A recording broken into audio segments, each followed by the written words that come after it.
Oke, shalom semuanya. Tuhan Yesus memberkati. God bless ya. Nah, kita di penghujung minggu ini dalam sesi kedua. Ini masih panjang perjalanannya saudaraku. Untuk yang membawain khotbah aja, itu tarikannya itu alot panjang gitu saudaraku. Kayak karet itu bisa tarik panjang gitu saudaraku. Ada berapa titik-titik tertentu di mana akhirnya menjadikan pelajaran ini sesuatu yang masuk pada spesifikasi khusus, ditujukan pada orang-orang yang khusus saudaraku. Ada beberapa sequelnya itu.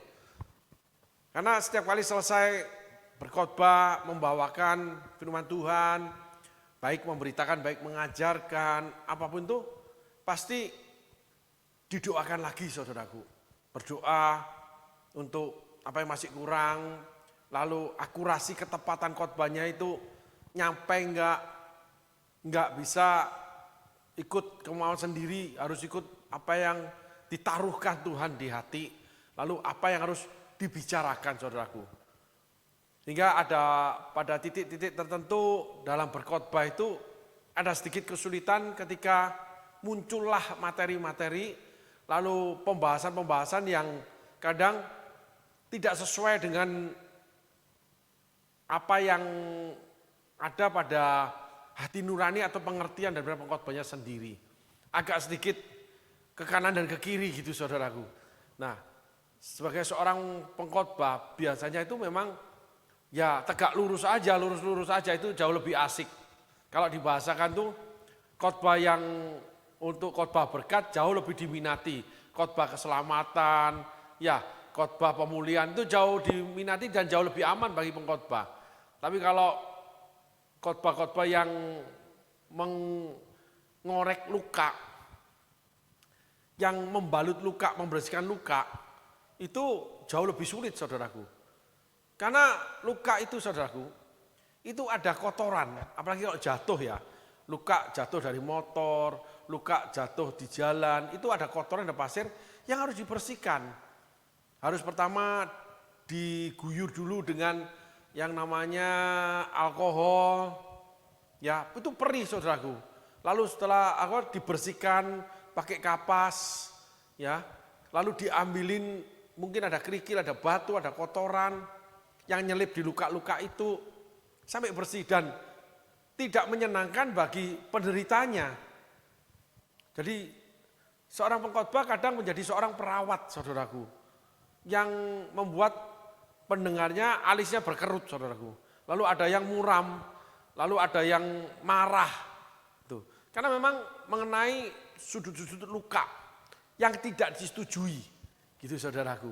Nah, di situ akan terjadi dimensi yang berbeda bagi seorang pengkhotbah. Dibutuhkan namanya kearifan, dibutuhkan namanya kebijaksanaan, tapi dibutuhkan juga keberanian menghadapi akibat daripada khotbah-khotbah yang memang menyenggol area-area tertentu yang dikatakan ada yang bekas luka. Kalau mengobati luka itu sakit, pasien menahan sakit kadang marah. Bisa enggak sih kalau enggak sakit? Ya enggak mengerti ya, gitu ya. Jemaat mula-mula yang belum dewasa gitu. Tetapi ada juga yang jemaat yang udah dewasa ada luka tersembunyi. Di mana tubuh itu saudaraku ketika terluka, lalu ada benda asing di dalam luka itu akan tetap sembuh. Setelah disterilkan dengan tubuh itu sendiri. Tetapi pasir atau kotoran itu akan mengendap dan itu membuat sebuah kayak tonjolan di kulit saudaraku. Nah itu harus dibedah kembali, dibuka, diambil. Kalau mau tonjolannya hilang. Tapi enggak sakit, tonjolan itu dipencet juga enggak sakit saudaraku. Itu kayak kalau proses orang kebentur, darah membeku gitu loh saudaraku. Enggak sakit gitu loh saudaraku. Nah, kadang pengkhotbah juga harus mengajarkan, mengingatkan orang-orang yang luka itu sudah tidak sakit buat dia, tapi harus dibedah kembali. Karena ada benda asing dalam tubuhnya. Dan kadang benda asing itu bisa membawa akibat penyakit yang lain saudaraku. Bisa menyebabkan kanker, bisa menyebabkan dan sebagainya secara medis gitu saudara. Nah, sedangkan jemaat tidak tahu. Loh, rumah tangga saya sudah dipulihkan kok. Oh, enggak boleh. Itu. justru itu tetap menjadi incaran iblis. Ketika itu mulai berkembang kembali, nah itu akan dia merambat kembali ketika terjadi hal yang sama. Misalnya contoh nih, ada sebuah keluarga suami istri, tiba-tiba suami itu melakukan kesalahan, mungkin soal uang, mungkin soal perempuan, salah memutuskan pekerjaan sehingga keadaan itu susah. Istri terluka, saudaraku. Nah setelah itu terjadi pemulihan, gitu, pelan-pelan bangkit kembali ekonominya. Ketika suami melakukan kembali yang pernah dilakukan tapi mengakibatkan luka keuangan ekonomi, luka hubungan suami istri, itu membuat istri itu tersentak langsung marah. Itu namanya trauma, saudaraku. Sesuatu yang tidak nampak tapi itu ada, yang seringkali dihindari. Aku enggak mau gitu. Ada lagi contoh yang paling mudah itu ketika seseorang trauma dengan keadaan gelap, ketika dia memasuki tempat itu gelap, dia enggak mau, enggak tahu, takut. Ada yang trauma dengan binatang tertentu. Kalau melihat kecoa itu langsung pingin pingsan. Ada trauma, ada reaksi yang lebih gitu. Nah, di dalam dunia rohani juga sama, saudaraku. Ada trauma. Nah, orang-orang yang membagikan pemberitaan firman seringkali itu tidak sengaja atau memang ditaruhkan Tuhan masuk ke dalam trauma-trauma ini. Di mana ada luka masa lalu yang berusaha dihindarkan. Ketika dibawa pada situasi itu, mereka langsung berontak, saudaraku. Padahal itu adalah operasi dari Tuhan mengeluarkan itu. Luka masa kecil membuat orang itu mempunyai namanya maniak seks. Itu ada, saudaraku. Sehingga pada situasi tertentu dia itu timbul yang namanya rangsangan birahi. Ada situasi kondisi masa kecil yang tidak baik buat pertumbuhan dia. Itu bukan hanya kekerasan aja, bukan hanya itu, saudaraku. Belum waktunya, lalu ada penindasan, bullying, itu akan timbul bukan pada dia membullying orang, tidak. Gitu. Sebagai contoh, ya saudaraku ya, ada seseorang yang mempunyai sejarah masa kecil yang disiksa sama ibunya. Dipukulin terus, saudaraku. Gitu. Nah, ibunya nggak ngerti tapi selalu memuntahkan kemarahan kepada anak ini kalau setiap hari itu dianggap nakal, dipukulin pakai kemoceng. Lalu ayahnya kalau memukuli juga nggak boleh nangis, itu saudaraku. Pada waktu dewasa anak ini, ya, pada waktu remaja, dia ketika mengenal perempuan dia pacaran, dia selalu bahagia ketika perempuan yang dia kenal atau dia pacarin itu menangis. Seringkali dia selalu masuk ke area-area kekejaman sebuah hubungan di mana perempuan yang berhubungan sama dia itu tersakiti. Dan itu tidak ada rasa di dia, saudaraku. Biasa aja. Jadi hubungan dengan pasangan yang keras, itu kan ada trauma masa kecil. Ada reaksi. Jadi ketika menghadapi perempuan, dia langsung ambil sikap. Itu saudaraku. Nah, dia tidak bullying persis memukuli istri seperti mamanya, belum tentu. Ada yang bisa mendapat kepuasan seks ketika perempuannya kesakitan, gitu. Dan sebagainya, saudaraku. Jadi punya perilaku-perilaku yang tidak wajar. Itu akibat daripada luka masa kecil. Yang dipikirnya udah sembuh, enggak apa-apa. Gitu, saudaraku. Ada lagi yang sederhananya, kecil dipukuli orang tua, ketika dewasa orang tua ini, anak kecil ini menjadi orang tua ini memukuli anaknya lagi. Jadi terus berlanjut budaya itu, saudaraku. Nah, hal-hal itu akibat luka. Padahal setelah memukuli dia peluk anaknya. Ketika anaknya bermasalah dia bela anaknya. Orang-orang yang punya trauma, saudaraku. Nah, seorang pengkhotbah juga sama. Itu sering dibawa Tuhan pada area-area yang namanya perkataan-perkataan yang memancing trauma. Nah, itu dilema seorang pengkhotbah. Sehingga jemaat-jemaat yang dewasa mampu berpikir dengan bijak, ya, dengan menimbang, akhirnya menelaah, saudaraku. Kok ada reaksi saya seperti ini? Kalau ada reaksi, pasti ada aksi. Kalau ada asap, pasti ada api, ada bahan. Jadi kalau ada reaksi di sini, berarti ada sesuatu yang nggak baik. Itu tentang cerita firman Tuhan Kain. Jadi ketika kita di dalam diri kita ada sesuatu yang nggak baik, Yakub itu sesuatu yang tidak baik yang muncul. Karena Yakub ini terlalu dekat dengan mama, kewanita-wanitaan. Sehingga Yakub itu penakut dengan laki-laki. Yakub itu takut sama Laban, takut sama Esau. Yakub ini kebanci-bancian. Gitu. Kebanci-bancian bukan dalam arti kata saya berbicara tentang orang yang homoseksual, bukan. Orang yang trauma dengan keperkasaan. Dia selalu bersembunyi di balik namanya kebaikan ibunya. Jadi dia selalu dilindungi ibu, diproteksi. Karena Yakub itu lebih tanda kutip melakukan segala sesuatu secara perempuan. Masak-memasak. Ayahnya Ishak itu menyukai, mencintai Esau. Karena Esau itu perkasa. Sehingga Yakub ini mungkinan kecil itu memang kalah dominan, kalah alfa namanya. Spirit kepemimpinannya memang kalah sama Esau. Takdirnya, nasibnya Yakub itu, saudaraku. Esau tuh orang yang berani berjuang, nggak masalah, dirampasi nggak apa-apa. Orang yang punya hati yang besar, saudaraku. Orang perkasa. Jadi dia berani berburu. Ayahnya menyukai Esau. Sehingga dalam asumsi, estimasi atau tafsir, kemungkinan Yakub ini selalu dibandingkan sama Esau. Sehingga Yakub itu merasa kecil, tapi ibunya itu membela Yakub. Tuh, jadi udah sini aja kamu. Atau ibunya sendiri yang bermasalah. Ribka itu bermasalah, saudaraku, dengan orang tuanya. Gitu. Sehingga Ribka itu lebih dekat kepada anak daripada kepada suami. Nah, inilah problem rumah tangga yang banyak terjadi. Jawabannya ada di kisah Yakub ini, saudaraku. Bahwa Yakub dekat dengan ibunya, Ribka. Nah, Ribka ini bekerja sama untuk merampas hak sulungnya Esau. Ribka tidak menyukai Esau.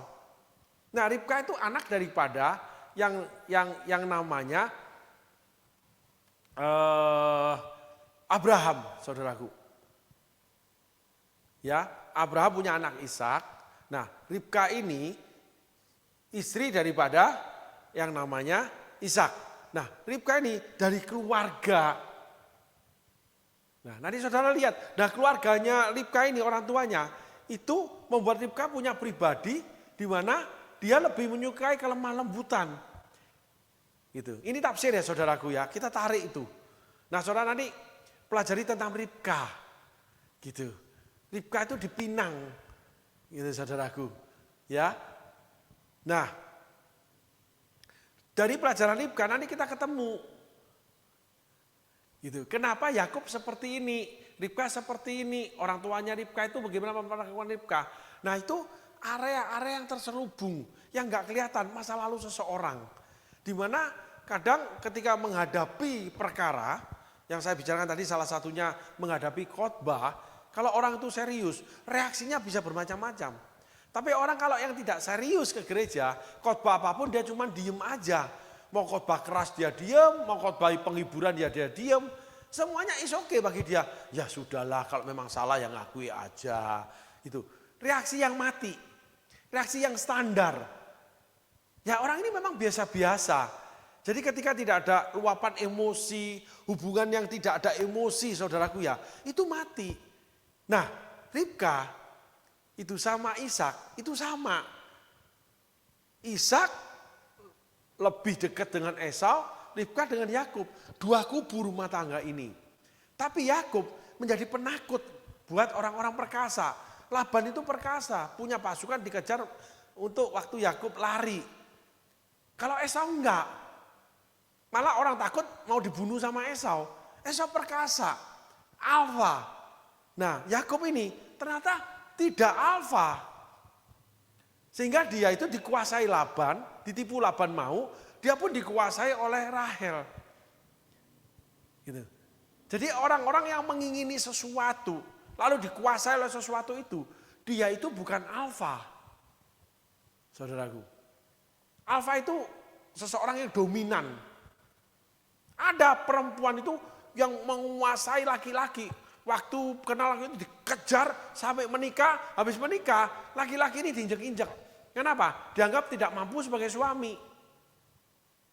Jadi alfanya tetap jalan. Laki-laki ini yang dia nikahi karena mungkin ganteng, mungkin menarik, anak orang kaya dan sebagainya. Banyak anak-anak orang kaya laki-laki menikah dengan anak-anak perempuan yang hidup sederhana, akhirnya dikuasai oleh perempuannya. Lalu terjadilah yang namanya konflik yang laki-laki ini dengan orang tuanya. Karena laki-laki ini lebih nurut sama istrinya. Nah itu terjadi banyak termasuk keluarga hamba Tuhan, saudaraku. Anak hamba Tuhan memberontak setelah menikah.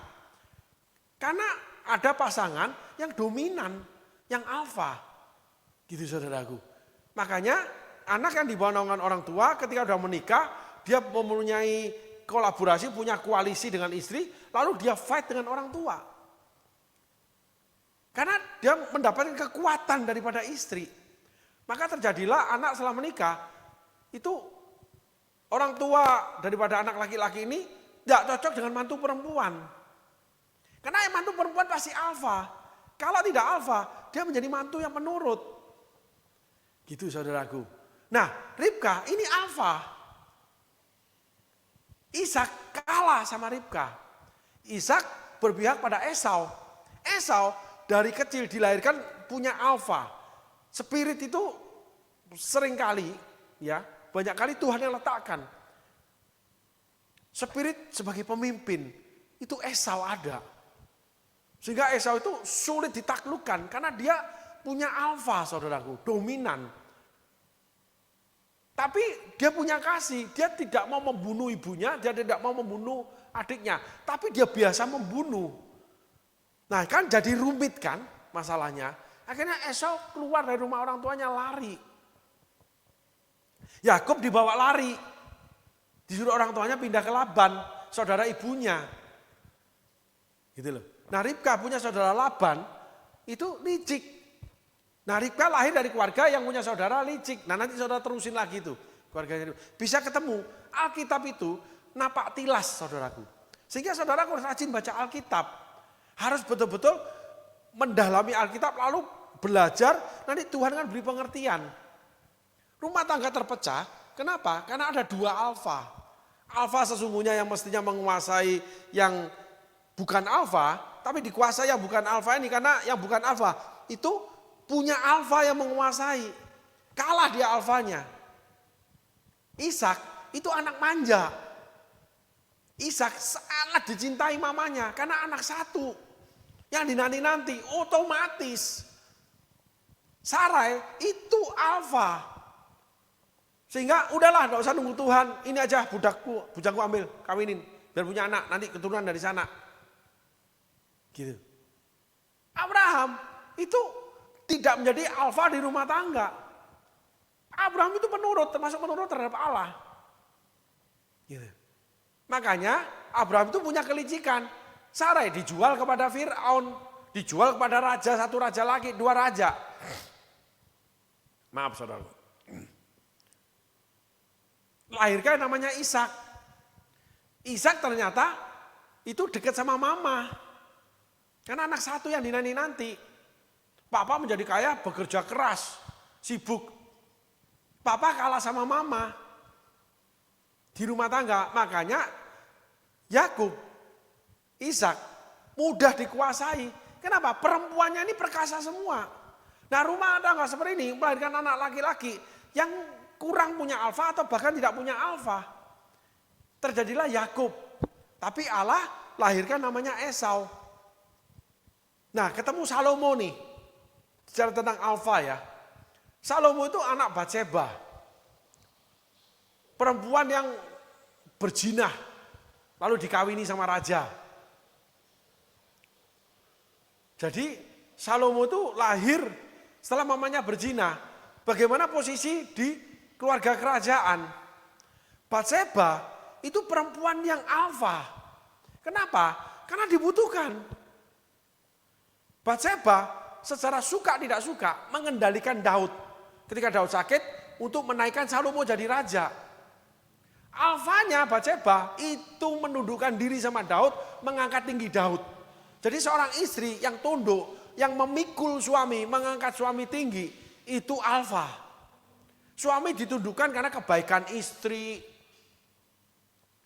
Oleh karena istri yang sangat menghargai suami, akhirnya suami nggak bisa apa-apa.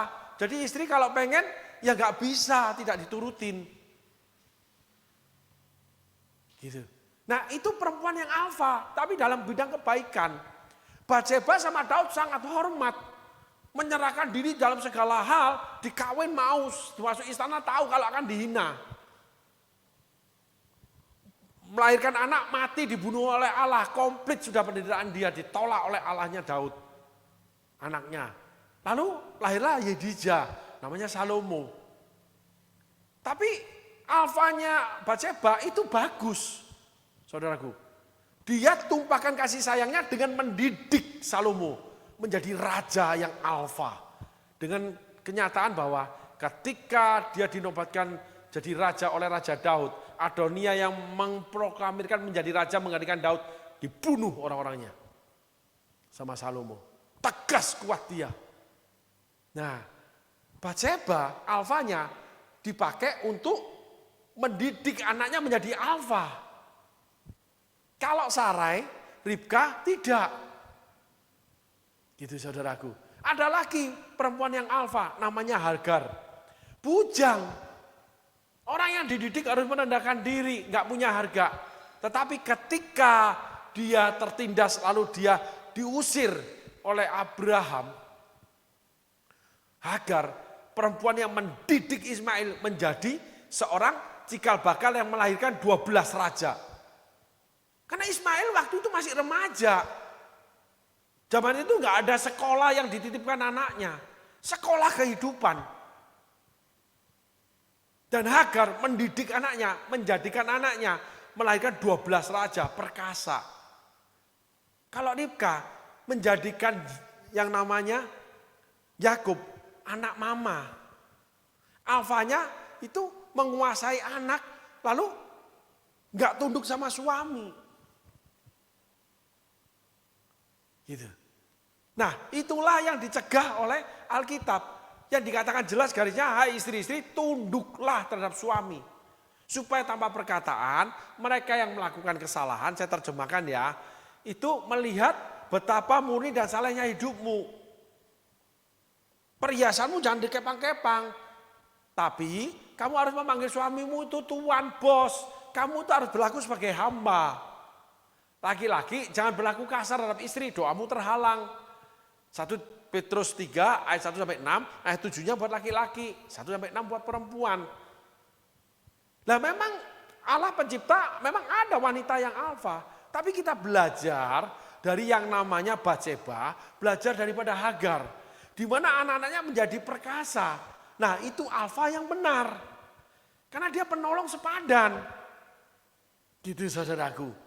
Bukan terus saling menaklukkan. Gitu. Harus menaklukkan diri terhadap pada suami. Karena singa Yehuda itu yang betina perkasa-perkasa. Kalau ada alfa baru, singa betina itu bisa mengeroyoknya loh. Membela namanya singa jantan menjadi pemimpin mereka. Karena tahu anaknya akan dibunuh kalau ini berhasil jadi pemimpin. Sampai memang mereka ditaklukkan atau pemimpinnya mereka, singa jantan mereka, pemimpin mereka itu dikalahkan oleh pemimpin yang baru ini. Setelah itu anak mereka dibunuh semua. Mereka dibuahi keturunan dari pemimpin baru. Karena singa punya karakter, dia tidak akan melahirkan, mendidik anak daripada orang lain. Dia selalu melahirkan anak sendiri untuk dididik sama dia, dilindungi sama dia. Jadi betinanya semua harus punya anak dari dia. Yang kecil-kecil ya, bukan yang udah dewasa. Dibunuh semua keturunan daripada pemimpin yang lama. Itu juga terjadi di dunia rohani saudaraku. Tapi kita bicara tentang alfa aja deh. Gitu. Bahwa di dunia rohani terjadi yang sama. Sangat sering terjadi pemberontakan karena bawahan itu punya sikap dominan. Enggak perempuan, enggak laki. Berusaha ingin mengatur pasukan, mengatur kawanan, mengatur jemaat, mengatur namanya manajemen gereja. Alfanya bisa berupa alfa keuangan, alfa kepinteran, alfa punya karunia berkhotbah. Udah enggak mau diatur lagi oleh pemimpin. Nah, alfa seperti itu akan dibuang dari kawanan. Pasti terbuang ketika dikalahkan oleh alfa pemimpin. Musa itu orang yang ngalah. Musa dengan Miriam, dengan namanya jemaat, dengan Bani Korah, selalu ngalah. Musa itu bukan alfa sejati. Kalau alfa sejati itu Yosua. Musa itu bukan alfa sejati. Pemimpin yang ditunjuk Allah aja. Maka ditulis Musa itu manusia berarti paling lembut. Apa-apa ayo kita ngadu sama Allah, di Allah yang putuskan. Musa itu bukan alfa, saudaraku. Kalau Yosua alfa, kami dan seisi rumah kami akan mengikut Tuhan. Yang namanya akan, yang melanggar aturan, perintah dia, dilempari batu sampai mati. Kalau Musa tidak, dianya yang mau dilempari batu, dia yang mau dibunuh. Dia terberit-berit lari kepada Tuhan. Maka Musa tidak pernah angkat pedang untuk namanya umat Tuhan. Musa bukan alfa. Peristiwa Miriam ketika memberontak, Musa itu dibela Tuhan. Bukan Musa sendiri yang berhadapan sama Miriam. Musa bukan alfa. Gitu saudaraku. Nah, Harun pun bukan alfa. Alfa itu pemimpin yang tegas, yang kuat, yang selalu berada di depan dan selalu menertibkan untuk bawahan dia. Itu alfa. Maka kalau ibu-ibu rumah tangga yang keras menertibkan anak-anak, lalu menterikan semua suami harus ngikutin, dia alfa. Dia mencomot, melepaskan, dia mengambil, dia merampas mahkota suaminya. Sehingga suaminya tidak punya kuasa di rumah tangga, lemah dalam segala hal. Sehingga perempuan-perempuan alfa seperti ini, dia akan pincang dalam hubungan pribadi dengan suaminya. Dia akan pincang dalam hubungan intim dengan suaminya.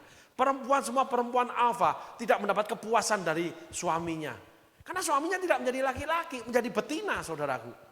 Jadi saya katakan menjadi banci nantinya. Sehingga Yakub ini diombang-ambingkan dengan 2 orang istri.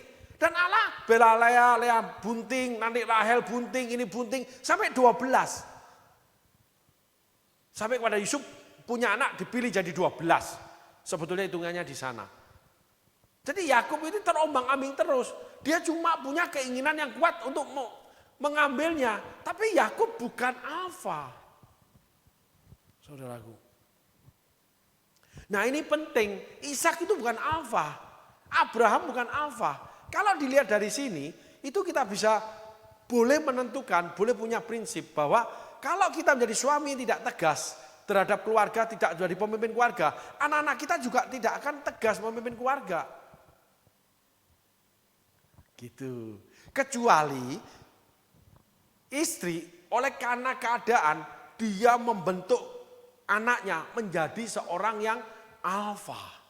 Batseba dengan yang namanya Hagar. Maka anak-anak seorang janda, ya, anak-anak dari keluarga yang sederhana itu seringkali bercerita bagaimana ibunya, bukan bercerita bapaknya, gitu. Ibunya yang membuat dia seperti ini. Dia selalu terkenang ibunya. Berarti pengaruh ibunya itu sangat besar, saudaraku. Nah, ibu yang punya pengaruh sangat besar bisa menjadikan anak-anaknya alfa loh. Tetapi ketika bertempur dengan suami, menjadikan anak-anaknya itu tidak alfa.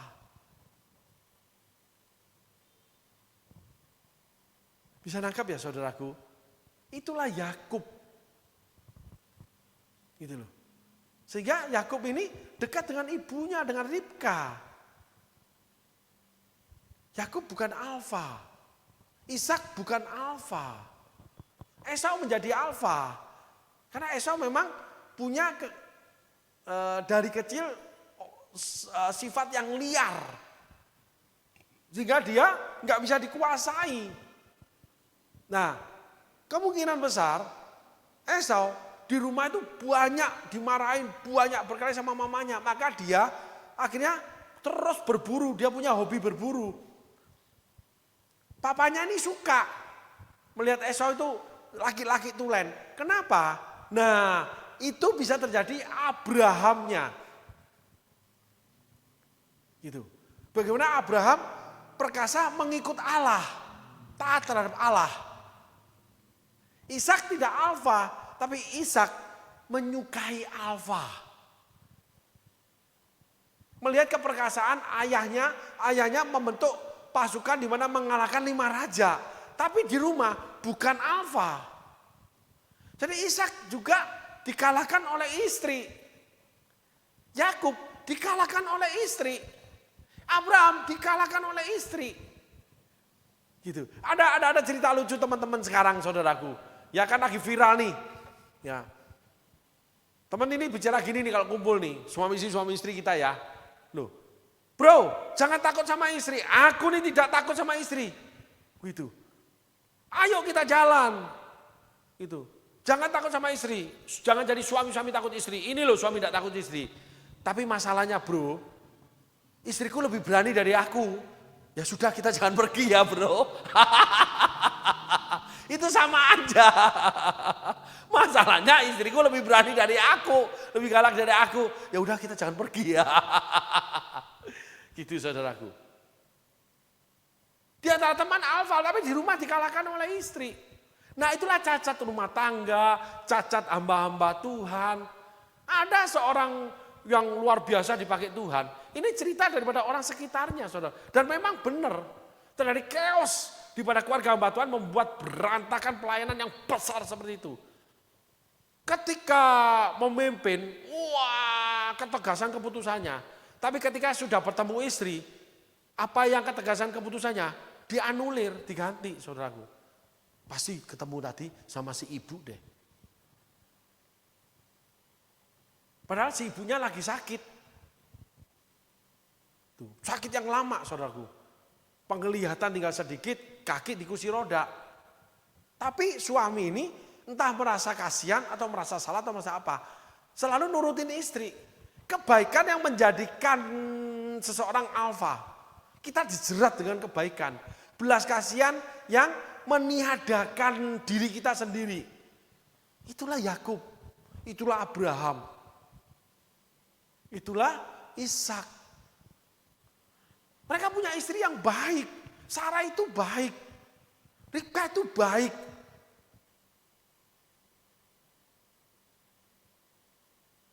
Tapi kebaikan mereka ini membuat jerat. Kebaikan tidak bisa menggantikan. Kebaikan tidak bisa menggantikan, saudara. Contoh. Oleh karena kebaikan seseorang, kita dimintain tolong sama dia. Tapi kita harus mengorbankan salah satu keluarga kita. Kan gak mungkin. Yang paling jelas deh. Ya. Ada seseorang yang mensupport sebuah pelayanan seorang hamba Tuhan. Tapi hamba Tuhan ini diletakkan Tuhan, ditaruh Tuhan, mendapat perintah Tuhan. Dia harus berbagi dengan apa yang dia dapat. Hamba Tuhan ini hidup pas-pasan tapi dia memberi kepada orang-orang yang kekurangan. Yang diberhadapan Tuhan sama dia. Dimarahin sama orang yang memberi sama hamba Tuhan ini. Kamu tuh masih kurang, kenapa kamu memberi? Termasuk kan persepuluhan salah satunya. Gitu. Tunggu nanti kamu berlebihan baru kamu kasih. Kamu beri. Nah hamba Tuhan ini mau nurut enggak omongan itu? Alkitab mengatakan, nah kita harus back to Bible. Memberi dalam kekurangan. Janda miskin 2 peser 1 duit. Dia pulang dia puasa. Bukan terus makanan buat keluarga dikasih ke orang. Tidak. Mengurangkan kesukaan. Karena masih belum bisa memberi lebih. Contoh. 1/10 ya saudaraku. Kalau kita makan 1 bulan 30 piring. Sehari 1 piring aja. Nasi. Kita kurangkan 3 piring. Sehingga kita makan itu dikurangi 1/10 sendok. Misalnya nyendok nasi nih 10 sendok. kita kurangi 1 sendok, kasih ke rumah Tuhan. Kan nggak buat kurus saudaraku. Jadi nggak ada alasan bahwa memberi dalam kelimpahan, karena Alkitab tidak menceritakan itu. Alkitab tidak menceritakan wanita berhak memerintah di rumah tangga. Enggak. Hei istri-istri, tunduklah terhadap suami. Panggillah Abram, suami itu, seperti Sarah memanggil Abram tuannya. Tuan. Nah ini nih, yang seringkali, jangan usah, jangan ngomong itu. Nah inilah manipulatif hidup. Melayani Tuhan jadi ibu gembala tapi mengkontrol Pak Gembala. Banyak sekalian itu. Sehingga ada sebuah pelayanan menyatakan gini. Istri tidak dilibatkan pada pelayanan. Ada banyak juga pelayanan seperti itu. Kenapa? Supaya jangan ada 2 nakoda dalam kapal pelayanan. Enggak boleh ada 2 bos. Harus ada 1 pemimpin yang Allah tunjuk. Yang suami yang ditunjuk, bukan istri. Sehingga nggak ada keputusan istri, nggak ada. Kalau suami bercerita, istri memberi pendapat, boleh. Tapi nggak boleh memberikan emosinya, nggak boleh memberikan masukan yang harus. Kalau nggak diikutin, lalu nggak suka hati dalam pelayanan. Akhirnya berdampak pada hubungan suami istrinya. Karena dia bukan dipilih Allah untuk memimpin jemaat. Nah itu banyak yang terjadi seperti itu. Istri karena rohani, dia mempunyai pemikiran yang berbeda. Akhirnya dia terus mempengaruhi suami. Seringkali mengambil alih. Suami misalnya, ayo buat gini. Udah jangan didengar, nanti dia juga lupa. Gak bisa seperti itu. Udah jangan. Ibu gembala sendiri yang menghancurkan ragi. Suami itu dipilih Tuhan. Tuhan kalau memilih, Tuhan tanggung jawab. Apapun terjadi, itu adalah milik kepunyaan Tuhan. Sederhananya gitu, bisa diterangkan lebih jauh. Tapi kita tetap pada manipulatif dulu, yaitu spirit si penipu, Yakub. Karena tidak alfa. Gitu saudaraku. Nah, orang-orang seperti gini, itu punya karakter spirit Yakub itu sangat besar. Saudaraku. Nah, sebaliknya orang-orang yang tidak alfa, tapi dia menjadi alfa, itu menjadi manipulatif. Saudaraku. Sehingga mereka tidak hidup di dalam namanya jati dirinya, tidak hidup dalam apa adanya dirinya. Cuman keinginannya aja yang dia kejar. Jadi yang mestinya alfa tidak menjadi alfa. Yang tidak alfa menjadi alfa. Karena dipengaruhi keinginan. Yakub, karena Rahel cantik, jatuh cinta, dia nurut sama Rahel. Dia serahkan segala sesuatu untuk Rahel. Yakub bukan pemimpin. Yakub dipimpin. Demikian juga Musa. Musa dikendalikan oleh kemarahan orang Israel, tapi Tuhan bela. Iya, Leha Tuhan bela. Tapi pada awalnya tidaklah demikian, saudaraku. Nah, saudaraku mulai nyandak nih yang saya ngomong di beberapa episode, beberapa part yang lalu. Gitu. 43, 45, ya 46, 7, 8. Gitu. Sama yang 4 ke 9 atau 4 yang sesi 2 ya. Yang untuk minggu ini ya. Nah itulah yang menghancurkan. Karena kalau tidak menjadi diri sendiri, tidak menghidangkan diri apa adanya, kita menjadi manipulatif. Gitu. Karena dasar-dasar ada yang takut kehilangan, takut dengan trauma, takut masa lalu, takut lihat orang begini. Aku lihat orang-orang semua sekarang punya duit, banyak tergoda sama perempuan. Jadi sugar daddy gitu ceritanya. Gitu. Banyak itu ani-ani ceritanya gitu di media sosial saudaraku. Sehingga suami itu dikontrol, dikerangkeng, lalu kalau setiap saat istri itu telepon mendadak harus video call, lalu tunjukkan sekitarnya. Untung aja gak disuruh di bawah meja gitu ya, takut perempuannya sembunyi gitu. Gak bisa begitu. Ketakutan akhirnya menjadikan dia alfa dan suami ngikutin. Sudah tunduk di bawah keinginan istri, itulah namanya alfanya dicopotin. Gitu. Demikian juga seorang gembala. seorang pemimpin. Ketika tuntutan bawahan itu tidak relevan, kalau gembala tidak sesuai firman Tuhan, harus ditolak. Dengan resiko memang. Kita kehilangan banyak hal, tetapi spirit kepemimpinan alfa kita tidak hilang. Nah, chaosnya Yakub, chaosnya anak-anak Yakub, chaosnya daripada Ishak, chaosnya daripada Abraham, karena alfa yang hilang. Yang tidak alfa menjadi alfa. Yaitu contoh suami istri ini, 3 keluarga ini. Saudaraku. Gitu. Sarai, Ribka, lalu ketemu Rahel dan Lea. Laki-lakinya tidak mengendalikan dengan kekuatan penuh. Bila ya katanya, bila tidak katanya tidak. Yang penting cuan. Kalau sama Rahel ngebagi-bagi Rahel, kalau sama Lea ngebagi Lea. Lalu mulailah dia jatuh cinta juga sama Lea. Tapi cintanya lebih besar dalam Rahel. Cuan aja. Nah, seorang pemimpin saudaraku, itu kalau cuan aja, itu akan kehilangan alfanya. Seseorang yang bukan pemimpin, kalau cuman mau cuan aja, mau enak aja, dia akan mendapatkan alfanya, tapi merusak alfanya. Dia akan mengambil alih kendali. Dalam segala hal, dalam rumah tangga, dalam pekerjaan, dalam pelayanan. Sehingga ada banyak pester-pester yang dikendalikan orang punya duit. Yang tidak ditunjuk Tuhan jadi pemimpin. Jadi keputusan dia itu terpengaruh oleh orang yang punya duit. Bisa juga terpengaruh oleh karena istri.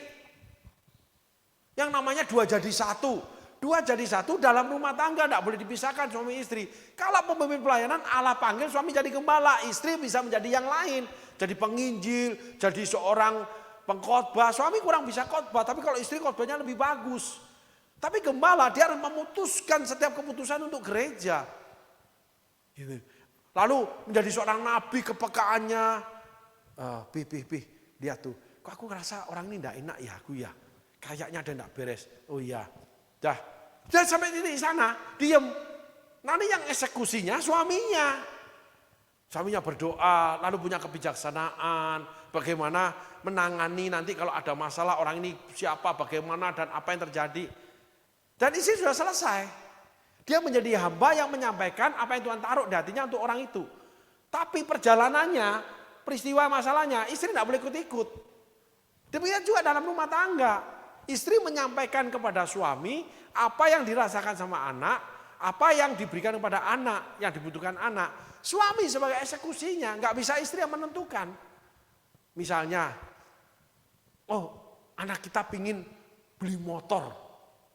Tuh motor-motor yang gede tuh. Anak kita gagal loh ya, badan besar. Ya, tapi belum cukup umur. Nanti kalau sudah cukup umur. Kenapa?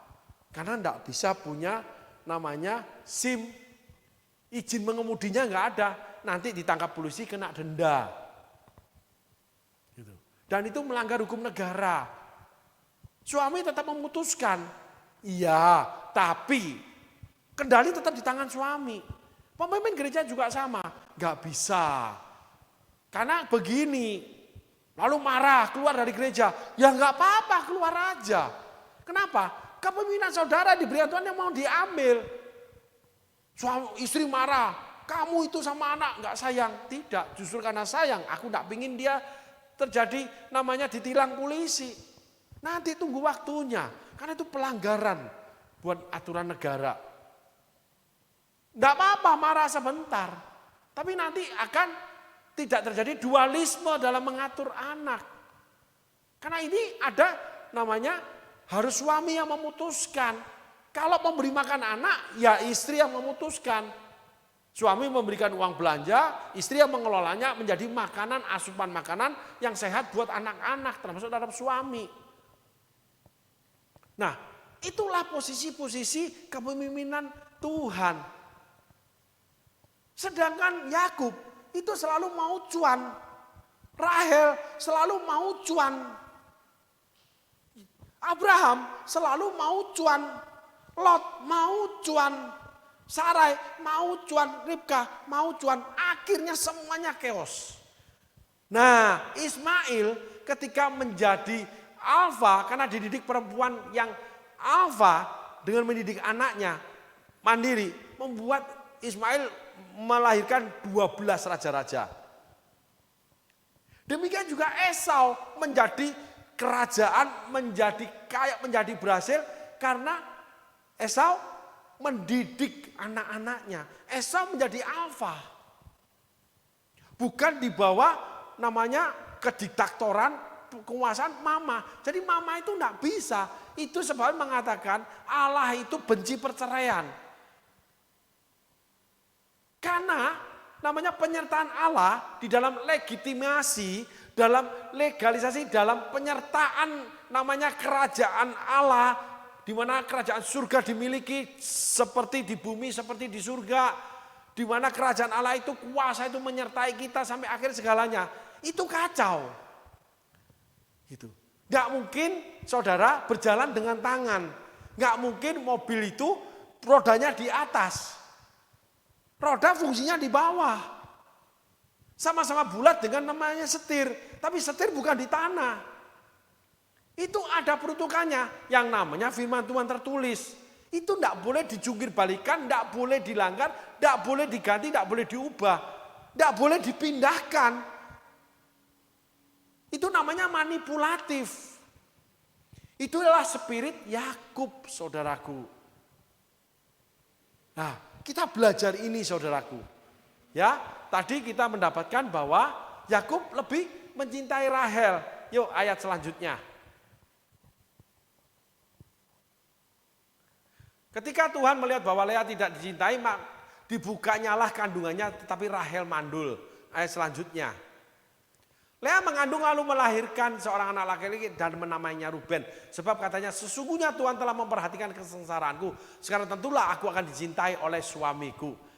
Nah, Lea itu mendapatkan hak sulung anak pertama dari Yakub, namanya Ruben. Tetapi karena Yakub tidak bisa memimpin rumah tangganya, maka chaos terjadi, yang dipilih Yusuf. Jadi Esau ketika Yakub menginginkan hak sulung Esau, itu salah. Hak sulung itu bisa dipindahkan sama Tuhan. Bisa. Karena yang dipakai Tuhan akhirnya Yusuf. Yusuf punya yang namanya bungsu, namanya Benyamin. Jadi yang kecil yang dipilih.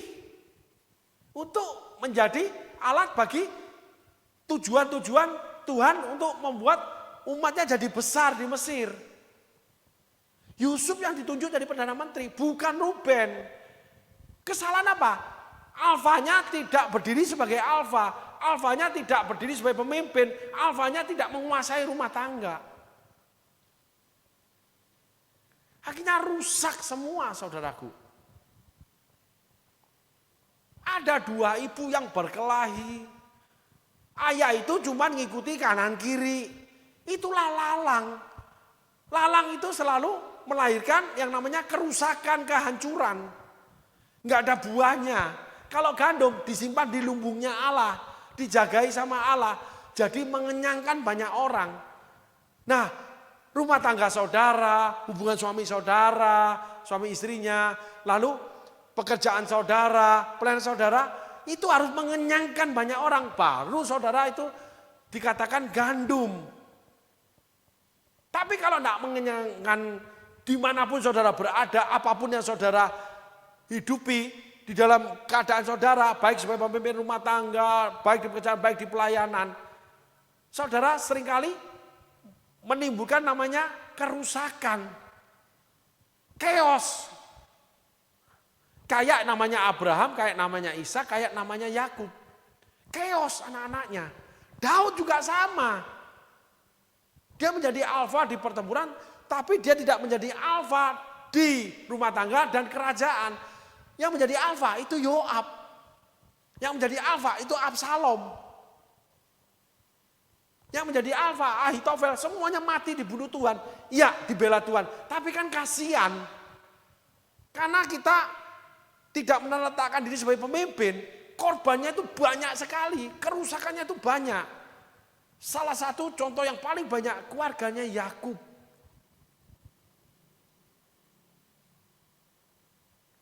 Kenapa? Yang diawali dengan apa? Mengejar keinginan. Hak sulung, lalu memanipulasi, menipu. Lalu mengejar lagi yang namanya Rahel. Dia dimanipulasi. Setelah itu dia memanipulasi balik Laban. Di dalam rumah tangganya chaos. Sehingga orang-orang yang melakukan manipulasi di mana-mana, itu punya tabiat menipu di mana-mana, pasti mengundang namanya, menjadikan anak-anaknya, keluarganya korban. Tidak ada penipu bisa membahagiakan keluarga, itu tidak ada. Firman Tuhan tulis. Kalau ada, firman Tuhan itu nggak berlaku, sobek saja. Itu bukan firman Tuhan, itu catatan buku manusia. Enggak, firman Tuhan. Yang pasti jadi, yang tertulis itu pasti terjadi. Karena itu ucapan Allah yang dituliskan oleh hamba-hambanya yang mendapat ilham dari Allah. Sederhana sekali, saudaraku. Nah, ini yang kita harus hindari. Hari ini kita belajar kisah Yakub, kisah Abraham, kisah Ishak. Kita tambahin sedikit dengan kisah Daud. Termasuk Musa. Musa itu, kenapa banyak orang Israel itu banyak dibunuh mati? Musa itu tidak alfa, membiarkan pemberontakan, lalu diperhadapkan dengan Tuhan. Musa tidak menjalankan kepemimpinan yang kuat. Saul, kenapa rumah tangganya tenang? Kenapa namanya kerajaannya tenang? Panglimanya mengabdi, tidak ada pemberontakan dalam kerajaan dia. Karena dia pemimpin alfa yang kuat memegang kendali. Cuma dia salah sama Tuhan. Itu aja. Terus dia punya karakter iri hati terhadap Daud. Takut tatahnya diambil Daud, bukan diambil anaknya. Akhirnya dia lari ke pemanggil arwah dan sebagainya. Tapi di dalam sisi yang lain, Saul berhasil membangun rumah tangga yang kuat. Anak-anaknya jadi panglima-panglima perang yang hebat. Gitu. Mati dalam pertempuran. Kerajaan Israel dibangun pertama kali dari awal fondasinya dari nol, itu Saul yang bangun. Daud tinggal melanjutkan, ditambahkan namanya 30 triwira, 30 tua-tua gunung. Tuhan tambahkan pahlawan-pahlawan perkasa langsung jadi yang diurus sama Daud sebagai raja. Tapi Daud banyak diberontak oleh anak buahnya, termasuk Ahitofel, penasihat dia, Yoab, panglima perang dia. Banyak yang akhirnya termasuk Abiatar, imamnya dia. Karena Daud tidak menjadi alfa. Dia cuma pintar dalam peperangan, dia tidak pintar mengendalikan orang-orang dia. Bahkan cenderung takut. Ketika Absalom terbunuh, Daud berduka, Yoab itu ngomong sama dia, kalau kamu tidak pidato yang membuat pasukanmu itu menjadi kuat kembali, pasukan yang lemah ini, karena sudah jatuh mental, awas kamu. Saya terjemahkan ya saudaraku. Akhirnya Daud berpidato. Daud tidak menjadi alfa, saudaraku. Nah, di rumah tangga juga sama. Akhirnya Batseba yang menjadi alfa. Tapi Batseba mendidik Salomo menjadi alfa. Sehingga Batseba mati, Daud mati, kerajaan Israel menjadi tenang.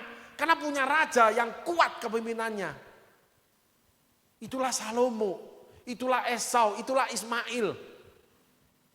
Orang-orang kita anggap salah, tapi kita lihat dari sudut yang berbeda, saudaraku. Sehingga banyak Yakub, banyak Abraham, banyak Ishak, banyak Daud di dalam kerajaan Allah sendiri. Di kalangan orang Kristen, di tengah-tengah gereja, di tengah-tengah para pemimpin gereja. Ada pemimpin yang seperti itu.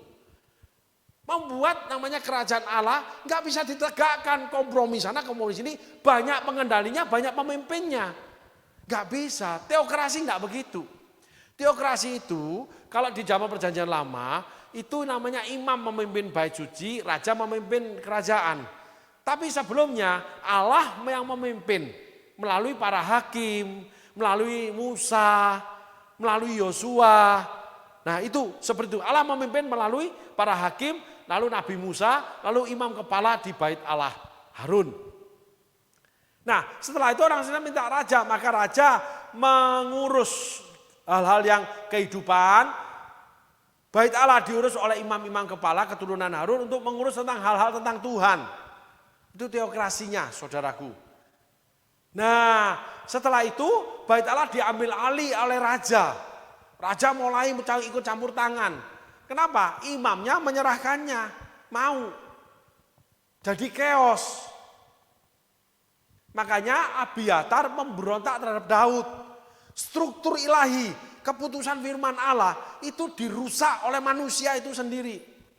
Tapi dia merasa, mengaku dia di dalam kerajaan Allah, tetap ibadah, tetap melayani, tetap jadi gembala. Tetapi banyak kerusakan mental pribadi orang-orang yang ada di bawah dia. Termasuk yang ada di keluarga dia. Sehingga ada pernah pelayanan ini mengalami di mana ibu gembala itu punya pengaruh yang besar di antara para perempuan yang akhirnya mempengaruhi para laki-laki. Habis pelayanan ini. Jadi ada yang namanya sikap simpati, empati, lalu sikap hormat yang terhadap ibu gembala. Jadi ibu gembala bicara A itu benar saja. Pak Gembala udah turun nih kepemimpinannya. Tapi dibiarkan akhirnya terjadi yang namanya chaos. Habis semua. Setelah itu ibu gembala sadar. Kalau dia sendiri ditinggalkan. Karena chaosnya pelayanan. Karena terjadi kerusakan di pelayanan. Karena tidak fokus dengan namanya pemimpinnya. Pemimpin rumah tangganya, suaminya termasuk tidak fokus dengan namanya mendampingi saja, penolong sepadan buat suaminya yang jadi gembala. Kerugian di pihak pemimpin sendiri. Itu. Akhirnya ibu gembala mengundurkan diri dari pelayanan. Pelayanan terbangun kembali menjadi kuat kembali. Karena nggak ada dua nakoda. Dan satu nakoda itu tidak pernah ditentukan menjadi pemimpin kecuali peristiwa Deborah. Allah menunjuk laki-laki tidak mau ya istrinya. Gitu loh. Ada laki-laki yang memang tidak mau menyelesaikan tugas sebagai laki-laki, tidak menghidupi rumah tangga dengan baik, sehingga istrinya bekerja keras, maka istrinya tidak mau tunduk sama suami. Normal itu. Ada gembala yang memang selalu bertanya keputusan istri selalu yang terbaik, maka dia jalankan keputusan istri. Sebenarnya jadi gembala istrinya. Ada itu. Dan Allah bisa izinkan. Pada awalnya tidaklah demikian. Oleh karena kamu tidak menjalankan fungsi, maka otomatis istrimu yang menjalankan fungsi. Oleh karena Yakub tidak menjalankan fungsi, maka Rakel dan Lea yang menjalankan fungsi, maka anak-anaknya chaos di bawah. Terlalu banyak perintah, terlalu banyak kemudi, terlalu banyak nahkoda. Mereka tidak punya panutan. Panutan itu harus satu. Dengan ditambahkan yang lain. Bukan panutan utama dua. Singa Yehuda itu selalu satu. Allah itu satu. Di dalam nama Yesus, titik sudah. Gitu saudaraku. Gembala itu satu. Kalau tiga harus menjadi satu. Keputusan kami dan keputusan Roh Kudus. Itu kepemimpinan teokrasi di perjanjian baru. Yaitu kepemimpinan daripada Petrus. Kalau Paulus meletakkan kepemimpinan itu kepada pimpinan-pimpinan yang dia tunjuk, Timotius, Titus dan sebagainya. Untuk melayani di tempat-tempat yang dimana ditunjuk, kamu lanjutkan pelayananku, ikuti teladanku. Nah, jadi ada beberapa kepemimpinan. Tapi tetap Paulus itu pemimpin, dia tulis, dia memerintahkan, dia koreksi. Tempat-tempat di mana dia memulai pelayanan lalu dilanjutkan oleh orang lain. Jemaat Efesus, jemaat Korintus, semua dia tulis. Dia tulis juga para diaken, penilik jemaat. Orang-orang yang dulu mengikuti dia sekarang memberontak dan sebagainya, dia tulis semua. Belasan kitab dia tulis. Kalau Petrus mengatakan keputusan kami dan keputusan Roh Kudus. Dan voice-nya, penyampaiannya satu pintu yang namanya Petrus. Selalu Petrus yang harus bicara. Di dalamnya ada 3 orang tapi satu pintu, yaitu Petrus yang bersuara. Nah itulah penentuan Alkitab yang gak boleh dirubah. Boleh punya majelis, boleh punya beberapa pemimpin, tapi harus ada pemimpin ditunjuk menjadi namanya voice-nya. Jadi perkataan satu orang itu yang harus keluar terus untuk memimpin gereja. Demikian juga suami istri. Istri boleh berdebat dengan suami, adu pikiran, istri pinter, punya pengetahuan lebih dari suami atau pengetahuan yang tidak memiliki suami, boleh. Tetapi keputusan tetap di tangan suami. Dan suami adalah eksekutor, bukan istri eksekutor. Sebagai contoh lagi saudaraku ya. Mah, itu ada ketok pintu mah. Coba kamu lihat mah, itu yang mau nagih hutang, itu yang mau periksa air, kamu aja mah. Itu tugas suami, tapi dia minta istrinya melakukan. Saya lihat di mata kepala saya sendiri. Ibu gembala ditelepon ketika lagi di luar kota oleh yang namanya anak-anak gereja. Ini listrik padam, ada masalah nih. Lalu disampaikan kepada suami sebagai gembala sidang, gembala jemaat. Lalu suami memerintahkan kepada istri. Bukannya suami yang mengurusi, jadi begini aja, begini enggak. Jadi istri yang sibuk, hubungi PLN, hubungi ini, panggil orang PLN, apa gini. Istri yang montang-manting, suami duduk minum-minum, makan-makan, ngobrol-ngobrol bersama hamba Tuhan yang lain.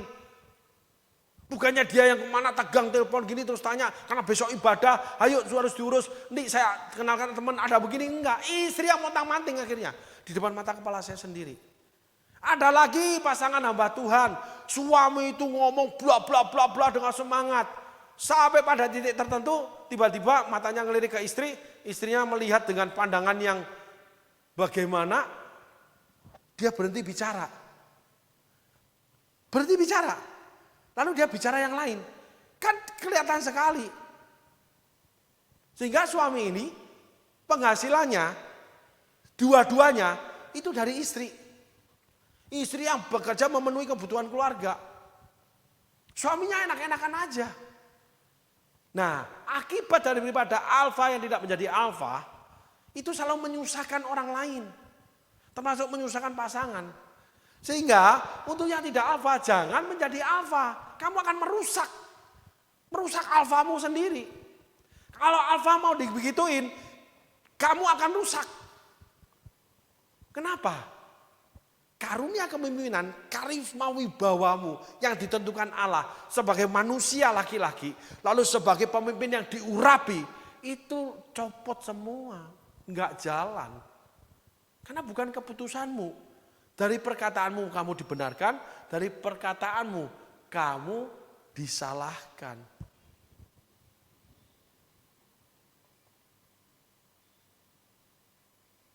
Loh. Sehingga Allah ketika menentukan sesuatu, itu yang paling pas. Hormati, lalu ikuti. Jadi Alkitab nggak boleh diotak-atik, diterletakkan seenak sendiri, atau memberitakan Alkitab dengan benar, tapi hidupnya mengotak-atik Alkitab, tidak sesuai dengan Alkitab. Banyak contoh tentang perceraian, tentang mengurus rumah tangga, mengurus pekerjaan, dengan alasan-alasan yang bisa dibenarkan secara kehidupan duniawi.